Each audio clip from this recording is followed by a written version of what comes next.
Praise God! Purihin ang Diyos na buhay. Ngayon po ay araw po ng ating pananalangin na kung saan ay ating pong dadakilain ng Diyos na may lalang ng langit at lupa, maging ng ating mga buhay. So, to God all be the glory. Bago ang lahat ay akin pong wini-welcome ang lahat ng aking mga kaibigan sa 60th PC Battalion, sa Family of the Anointed One, sa aking mga kabatsmate doon sa Class 76 ng SIJAS, at sa lahat ng aking mga minamahal na kapatiran sa Armor of God Christian International Ministry, sa mga kapastoran.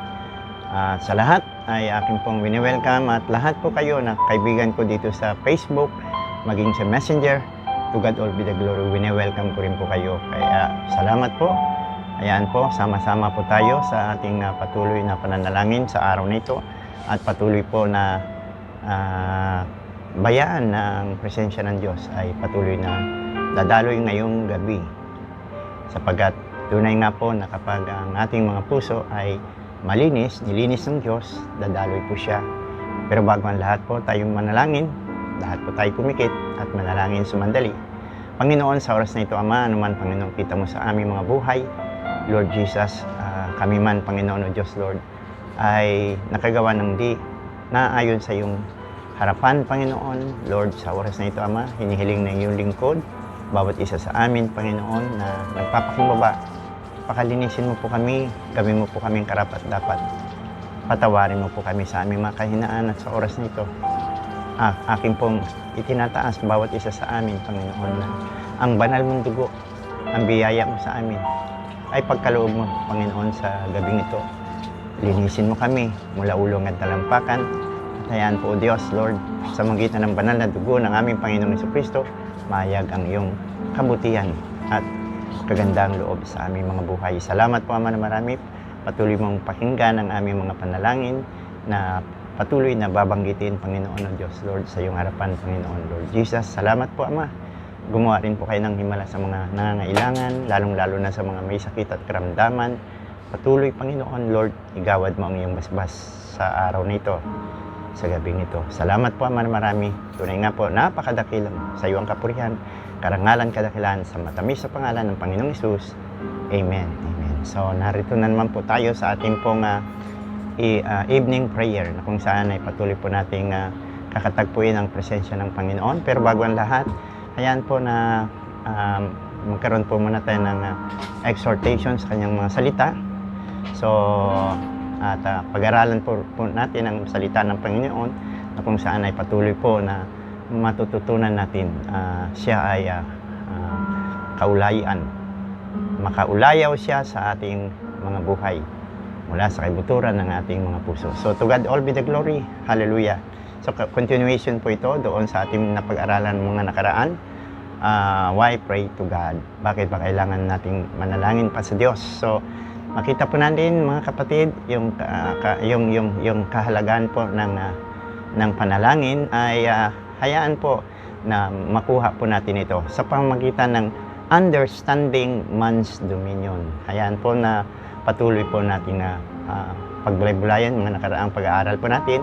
So, understanding man's dominion, God gave man dominion. Binigyan tayo ng paghahari ng Diyos upang sa gayon ay patuloy nating pamahalaan ang sandaigdigan na ito. So, to God all be the glory. Ikalawa, man lost dominion to Satan. So, nawala po yung dominion na yon, sapagkat ito po ay kinuha ni Satan sa kamay ng unang tao na si Adan at Eva. Kaya ang dominion na ito, ang paghahari na ito, na supposed to be na kay Adan, nakuha po nito ni Satan. But thanks be to God sa kagandang loob ng Diyos na buhay. So, ang Panginoong Diyos ay gumawa ng ang provision upang patuloy na na bigyan ng kagalakan, kapayapaan, at bigyan po tayo ng pag-asa sa mga huling araw na ito. Kaya ang ginawa po ng Diyos, nagkatawan tao siya, at siya nahayag sa katauhan ng ating minamahal na Panginoong Hesus. So, ikatlo, Jesus bought back man's dominion. So, napakabuti ng Panginoon. At tunay nga po na kung wala ang kanyang kabutihan, so hanggang ngayon nananatili tayo sa ating mga kasalanan at subject po tayo sa wrath of God o yung tinatawag na judgment ng Diyos. Salamat sapagkat sa magitan ni Jesucristo, ikaw at ako na tumanggap sa Kanya at pinagahari natin siya sa ating mga puso at patuloy na inaalaw natin ang Kanyang Espiritu na ating pong patuloy na maranasan. So, makikita po natin yung ginawang pagtutubos ng ating Panginoong Jesucristo sa ating mga buhay at tayo magpapasalamat. Amen? Dahil sa kagandang loob ng Diyos. Ang Diyos na naging tao, nagkatawang tao, at siya'y nasumpungan sa anyo ng tao. At siya ay walang iba kundi ang ating Panginoong Jesucristo na nagmamahal sa atin. Binigay niya ang kanyang buhay doon sa krus ng Kalbaryo. At pagkatapos noon, praise God, purihin ng Panginoon, dumanak ang kanyang dugo, namatay siya. At pagkatapos inilibing sa ikatlong araw. At purihin ng Panginoon, siya'y muling nabuhay. So, napakabuti ng Panginoon. At yung po mga ginawa niyang ito, ay meron po itong purpose at layunin sa tao. Amen. Sapagkat yung pong paghahari na supposed to be na ibinigay kay Adan, na ito'y magpapatuloy kung hindi po bumagsak ang unang tao sa pagkakasala laban sa Diyos, ay forever po ito. But thanks be to God, bumagsak man ang tao, ngunit ang Diyos naman ay patuloy nagmamahal sa tao, at instead na wasakin niya ang lahing tao, ay gumawa siya ng paraan para yung lahing tao na ito na inanyuan niya sa kanyang wangis at larawan ay muling may panumbalik. Hindi na siya gumawa ng another Adan na panibagong tao, ngunit gumawa siya ng ikalawang Adan. At ang ikalawang Adan na ito ay walang iba kundi ang anak ng Diyos. Siya na Diyos na nagkatawang tao, nasumpungan sa mukha ng ating Panginoong Jesucristo. At ngayon, tayo po'y kanyang minahal at tinubos ng kanyang banal na dugo.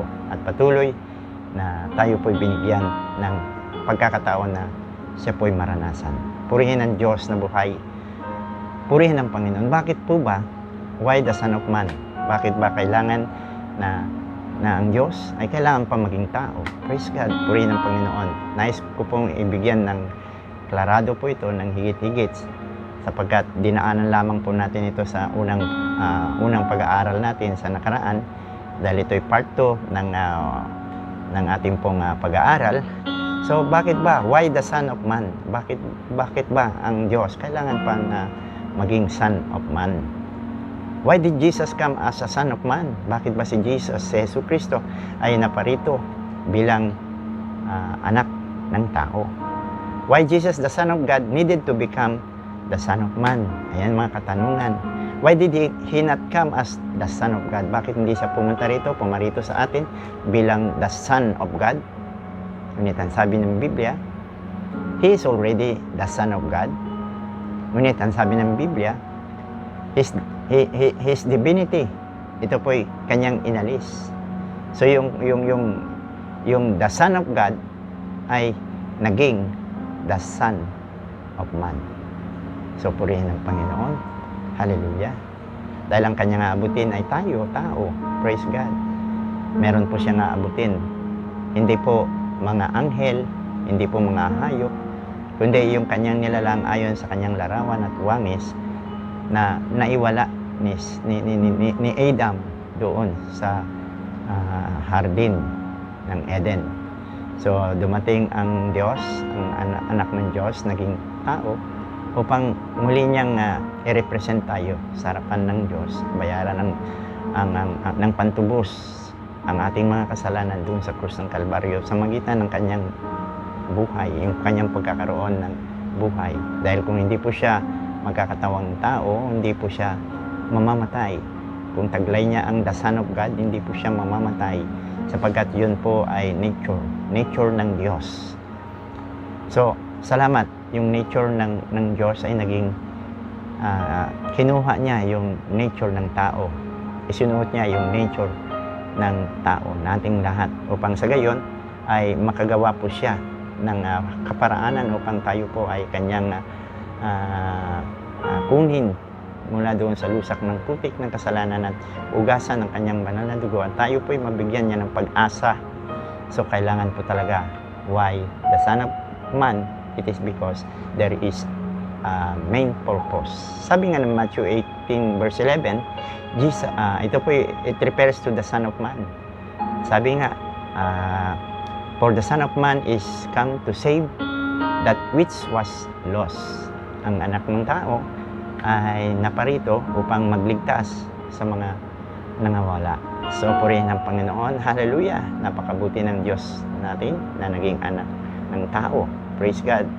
Ngayon, sa katanungan iyan, the answer is of great importance dahil tuwiran itong umuugnay sa layunin ng ating gagawin ngayon sa gabing ito.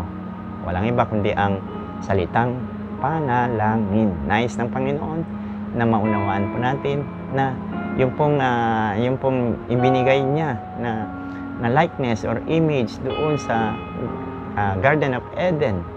Nais ng Panginoon na maunawaan po natin na itong likeness na ito ay nangyari, naganap dahil naroon na ang ating Panginoong Jesucristo nagtubos sa ating mga kasalanan na tayo po ay pinalaya na niya ng lubos.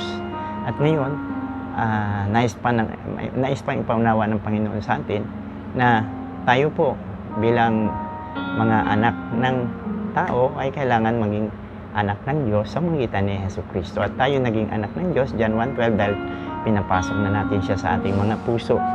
Now, why the Son of Man?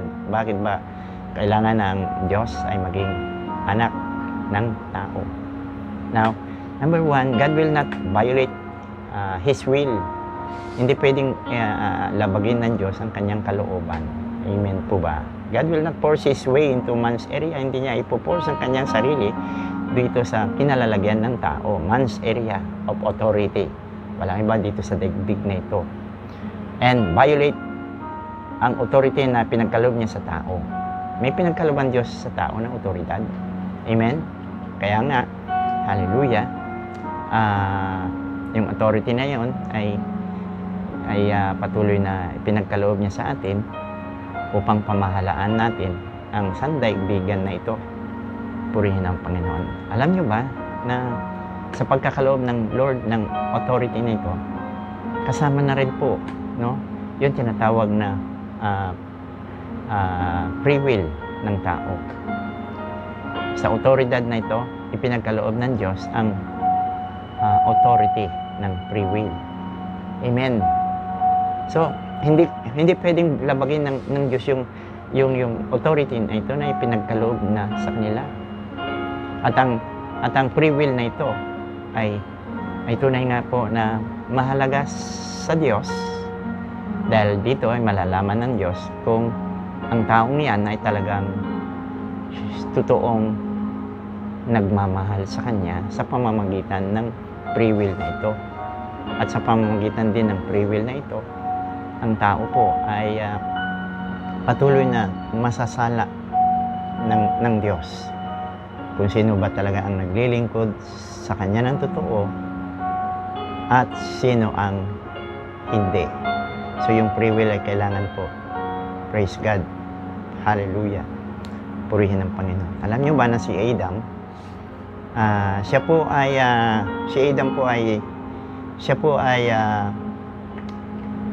nilikha ng Diyos ayon sa kanyang larawan at wangis at ang kabanalan ng Panginoon ay nasa sa kanya. Ngunit dito sa free will na ito na ipinagkaloob ng Diyos ay tunay nga po na dito ay matitimbang ng Diyos ang totoong puso't pagmamahal ni Adam sa kanya. So itong free will na ito ang magbibigay ng karangalan sa Diyos, ngunit sa bandang kabila ay magbibigay naman ng kalungkutan sa puso din ng Diyos. Pero alam niyo ba mga anak ng Diyos, si Adam ay directly pinagkalooban ng Amang nasa langit ng kanyang mga salita. Alam niya, batid niya ang kalooban ng Diyos, ang salita ng Diyos. Ang kaluwalhatian at kabanalan ng Diyos, batid na batid ni Adam. Kaya, tunay nga po na masusumpungan natin si Adam sa kanyang perfection na kalagayan. Sapagkat sinabi ng Biblia na si Adan ay nilikha ng Diyos na walang kapintasan. So siya po'y perfect. Walang anumang di maganda sa lahat ng kanyang nilikha. Ang lahat ay mabuti. Tunay nga po na si Adan ay kailanman ay hindi kayang gapiin ni Satan dahil sa kanyang kalagayang perfect sa harapan ng Diyos. Gayunman, si Adan ay mayroong mahal at ito'y kabiyak ng kanyang puso. Walang iba kundi si Eva. At indirectly, si Satan ay nakagawa po ng paraan upang tuksuhin at bitagin ang tao sa pagkakasala. At si Adan ay hindi magapi ni Satan directly dahil alam niya ang mga katotohanan. Ngunit si Eva na kanyang asawa ay hindi niya alam ang mga katotohanan ng salita ng Diyos. Kaya directly tinira niya si Eva sa pamamagitan ng pagtukso sa kanya. Si Adan hindi kayang gupuin ni Satan dahil alam niya ang salita ng Diyos. Dito po, pinapahabot sa atin ng Panginoon na kapag alam po natin ang salita ng Diyos, hindi po tayo basta-basta magugupo ng dyablo. Sapagkat tunay nga po na ang salita niya ang ating ilawan, ang salita niya ang ating gabay sa bawat sandali ng ating buhay. So meron po tayong gabay ang salita ng Diyos. Katulad ni Adan, meron po siyang gabay. Kaya hindi ginapi o hindi nagapi si Adan ng dyablo, kundi ang ginapi ng dyablo ay walang iba kundi si Eva na hindi niya lubos na natanggap ang salita ng Diyos.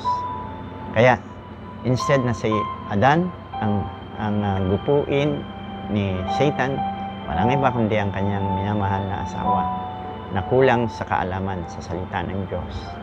Kaya mababasa natin sa Biblia na yung mga binanggit na tugon ni Eva sa dyablo ay meron pong mga dagdag.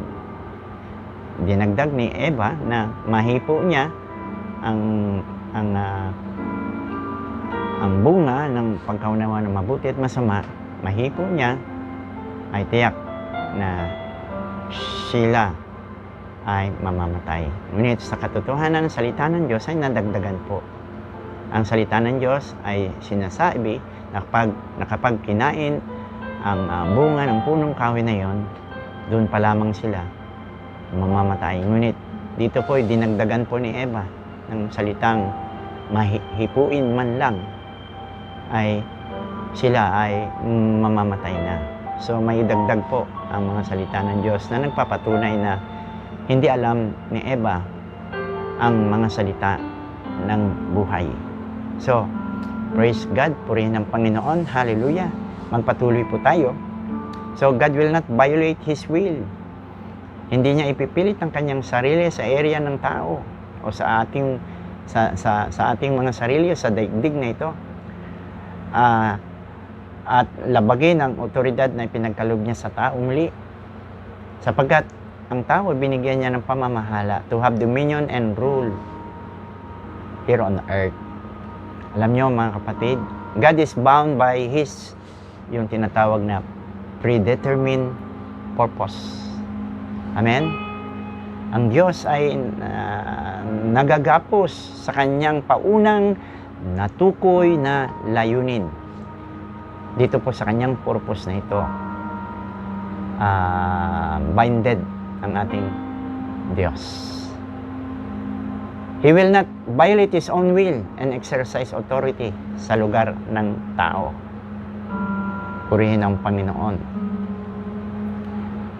Sabi nga, for example, the man next door might be a good painter.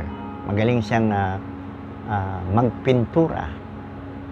Ngunit, he is not free to use his skill to your own house. Hindi siya libre para gamitin yung kanyang skill na ito para sa iyong tahanan, sa iyong sariling tahanan, maliban lamang na kailangan mo siyang imbitahan. Amen. Kailangan mo siyang imbitahan. Sapagkat tayong lahat ay mayroong tinatawag na kapamahalaan at paghahari sa ating kanya-kanyang mga tahanan. At ang iba kailangan ay maghintay sila na sila ay maimbita bago sila makapasok sa iyong tahanan. So alam niyo mga kapatid, for we have authority and dominion too in our own home. Kaya kailangan ang lahat po ay maghihintay bago po sila maanyayahan, bago po sila makapasok sa ating mga tahanan. In a similar way, brothers and sisters, God will not come, hindi darating ang Panginoon. Hindi siya papasok, hindi siya e-entra o makikialam dito sa realm o lugar ng sangkatauhan, dito sa mga anak na tinubos ng kanyang banal na dugo.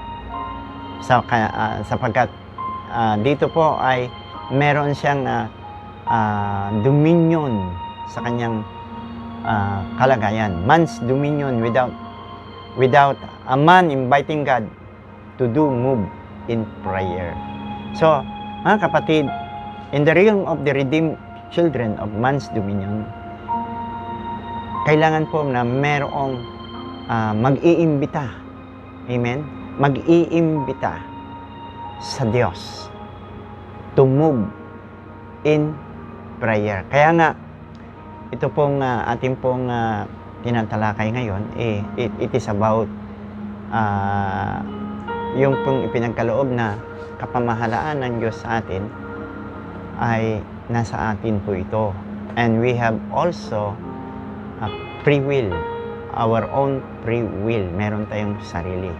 Kaya nga, kung tayo po, nais po natin talaga na makita ang ating buhay ay laging matagumpay at lagi pong nararanasan ang pagkilos paggalaw ng Diyos sa buhay po natin. We are the one to choose it. Tayo ang kailangan pipili nito. So, ang Diyos, naghihintay lamang. Hindi niya ipoforce ang kanyang sarili na pilitin kanya. Dahil nais ng Panginoon ang iyong sweet response. Your true response sa iyong, na nagmula sa iyong mga puso. Kailangan, kapatid, na mula sa kaibuturan ng puso mo at tunayan mo na talagang mahal mo siya sa pamamagitan ng pagpipili mo na manalangin sa Kanya.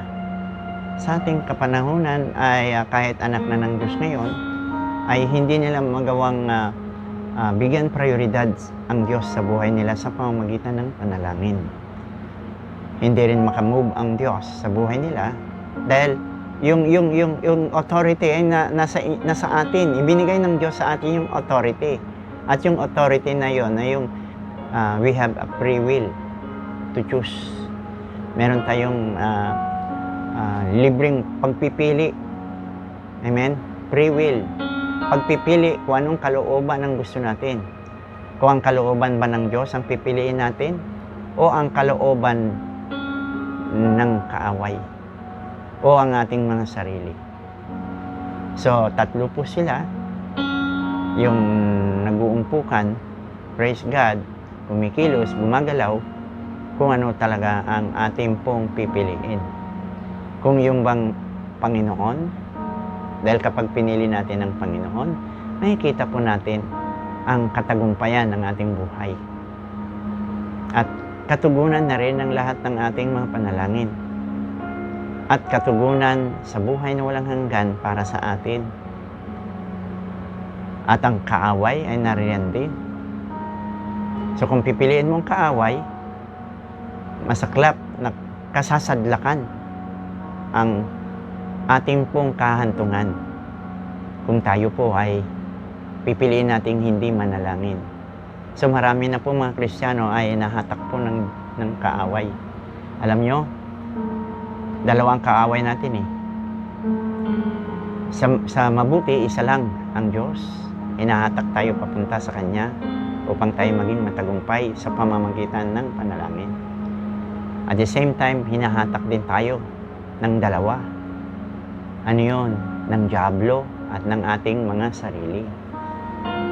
So, even though we are a child of God, God has given to us a free will to exercise.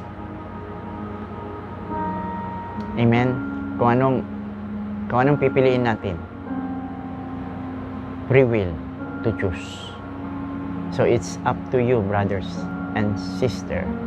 If you want the glory of God in your life, the power and the anointing of God, at yung iyong pagtatagumpay laban sa kasalanan, then piliin mo ang Diyos.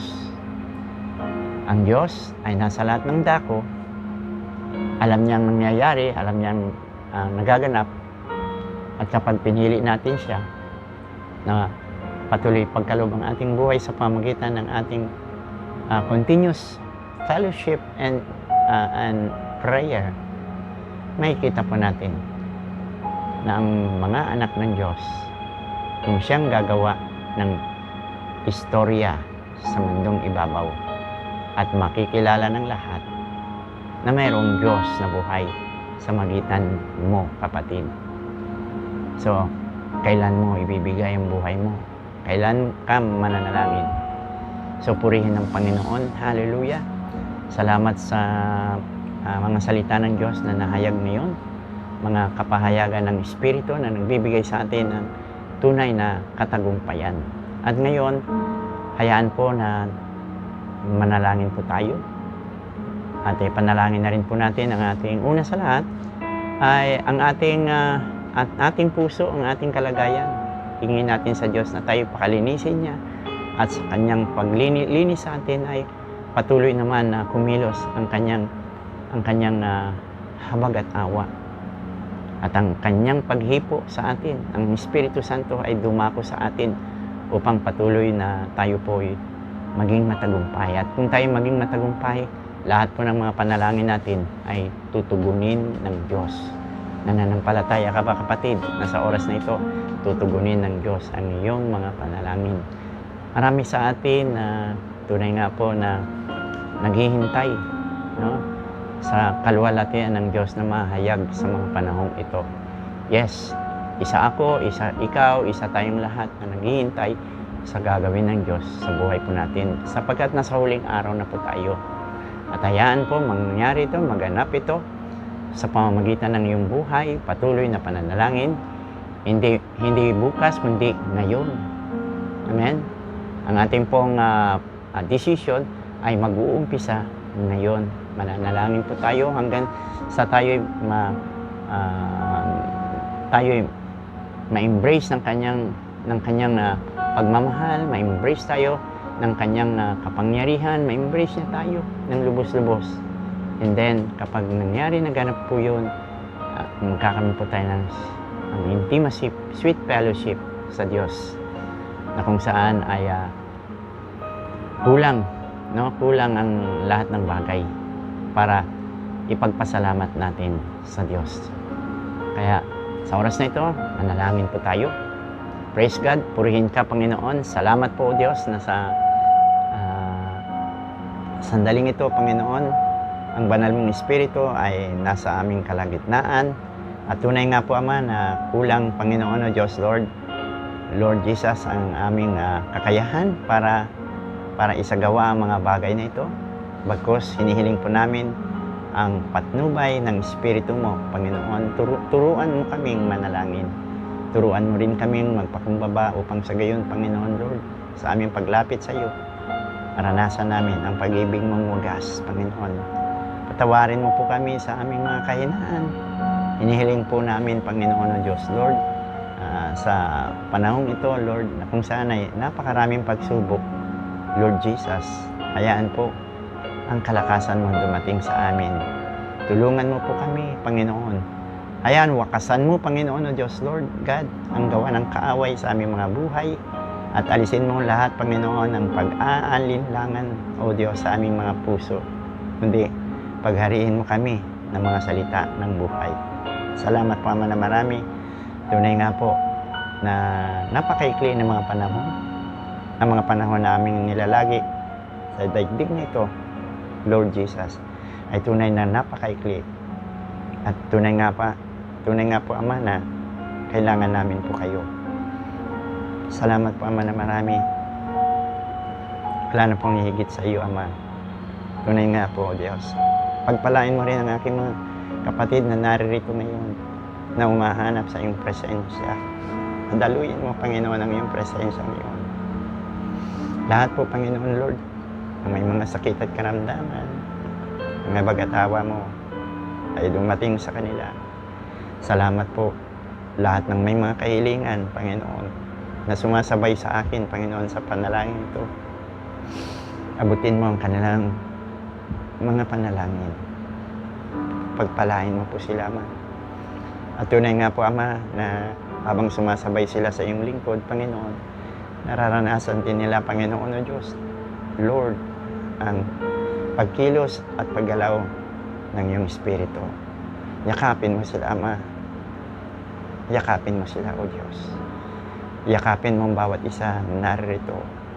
Lord Jesus, pawiin mo, Panginoon, lahat ng aming mga kalungkutan, kundi bigyan mo kami ng katagumpayan, Panginoon, habang kami ay nagpapatuloy. Salamat po sa mga salita ng buhay na amin pong patuloy na nararanasan, Panginoon. Lord Jesus, abutin mo rin, Panginoon, lahat ng mga kapatid ko na narito, mga kulang sa mga financial, Panginoon. Gumawa po kayo ng himala para sa kanila, Ama. Ipagkaloob mo po sa kanila, Panginoon, Lord, ang mga pangangailangan nila. Alam ko po, Panginoon, na kapag kami, Panginoon, lalapit sa iyo mula sa kaibuturan ng aming puso, Panginoon, Lord Jesus, sapat ang biyaya mo sa mga lumalapit sa iyo. Salamat po. May nangyayari nagaganap, Panginoon, sa araw nito. Muli, O Diyos, salamat po. Pagpalain mo mga anak mo na nakatunghay ngayon. Pagpalain mo rin ang aming bansa. Pagpalain mo, Diyos.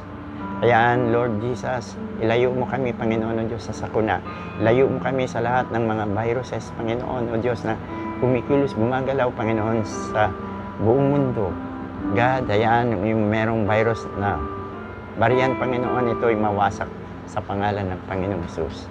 Salamat po, O Diyos, hindi makapasok ng lubos-lubos sa aming bansa ang mga sakit na ito, Panginoon. Ang kagalingan mo ay patuloy yung pagkaloob mo sa amin. Proteksyonan mo kami, Ama, ang lahat, mula ulungan, talampakan, at makita namin, Panginoon o Diyos, Lord, ang iyong pagtatagumpay sa aming buhay. Ang proteksyon mo, Ama. Ganyan din, proteksyonan mo rin ang bansa namin sa lahat ng mga bagyo, mga lindol. Proteksyonan mo ang bansa namin. Ang mga anak ng Diyos, Lord Jesus, pakinggan mo sila, Ama. At patuloy, Ama, ikaw ang maparangalan sa amin. Akin po yung tinataas ang aming presidente, si President Rodrigo Roa Duterte. Pagpalain mo sampu ng kanyang mamahal sa buhay, ang kanyang pamilya, maging ang kanyang mga kabinete. Lahat po naglilingkod sa iyo, Panginoon, sa pamahalaan. Yes, Lord, sa mga gobernador, sa mga senador, sa mga congressman, sa lahat po, Panginoon, mayor, pinakamababa, Panginoon, na naglilingkod sa sambayanan, ang mga barangay, nasa barangay level. Pagpalain mo silang lahat, Panginoon. Salamat po, O Diyos, Lord Jesus, na umaapaw na pagpapala galing sa iyo. At tunay nga po, Ama, ikaw ang Diyos na aming sasambahin. Ikaw ang Panginoon, wala nang higit sa iyo. Salamat po, Ama, na marami. Doon po sa mga may sakit at karamdaman, tanggapin ninyo ang kahilingan ninyo na kayo'y pagalingin ng Panginoon sa pangalan ng Panginoong Hesus. Sa pangalan ng Panginoong Hesus. Sa pangalan ng Panginoong Hesus. Pinapagaling po kayo ng Panginoon. Tanggapin na po ninyo ang kagalingan ng Diyos. Yes, pagpapala din doon sa humihingi, sa mga humihingi ng financial, material, sa kanilang mga buhay, pagpalain mo silang lubos naman. Salamat po, Ama, na marami. Pinupuri ka namin, diyan dakila.